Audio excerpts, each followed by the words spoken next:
This is a tribute to the fans that make the Rugby World Cup what it is. Firstly, do you remember that Scotland fan I interviewed outside the Stade de France last week? I'm no mucking about. We've gied absolute laldy on the other night. No mucking about. Yeah, well, that interview went viral in the last week and even ended up on the telly in the UK last night. Bedbugs haven't stopped this Scottish rugby fan from having a whale of a time in France. What do you want to say to World Rugby? I want to say World Rugby. I've been on the lash for 5 weeks, like, you know. I started a wee golf tournament down in Villamura, and that was magic, right? And then I jumped over to Marseille, and I couldn't believe it when I got there because they were filling us full of the old bevy, you know what I mean? On the lash for 4 weeks. Went up through the Chablis, down the wine cellars, had a brilliant time, So what you're saying is you're not too bothered, like, if Scotland fans... Win, lose or draw, I'm getting pished. I'm getting bloated, but...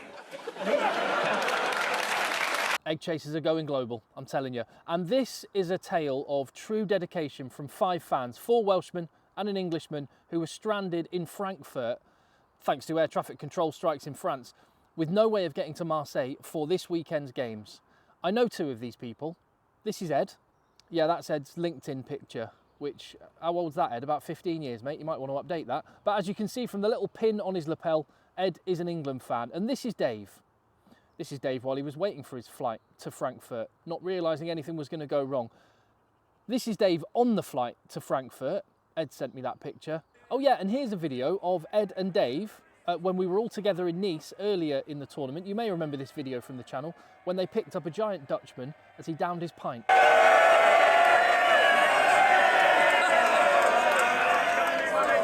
So Dave and Ed, stranded in Frankfurt, not knowing how to get to Marseille, if they would get to Marseille for the matches, and they bumped into 3 Wales fans who were also on the same flight in the same situation, and the 5 of them rented a car and started a 1,000 kilometre journey across a continent to get here for the games.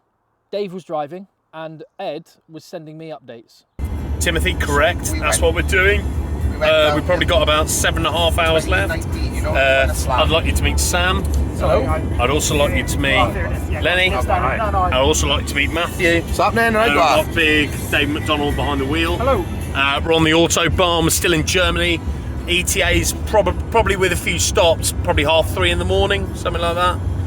Get rid of the car, go to bed, get up about midday, refreshed, and then pint, shot, sick, pint, shot, rugby, pint, sick, pint, shot, more rugby, pint, grinder, Pokemon Go, kebab, bed.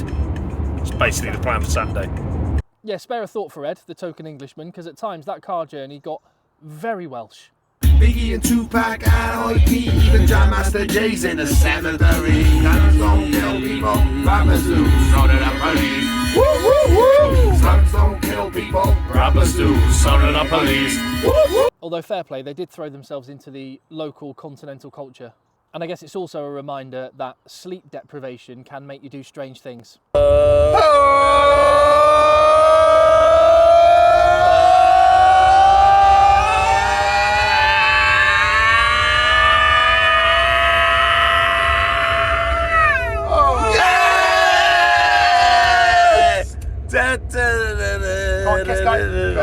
Sorry. But look, here is the last message that I received. Rugby fans are the best, aren't they? Hit subscribe and check back on the channel for more fan stories and all the other rugby shenanigans from France here on Egg Chasers.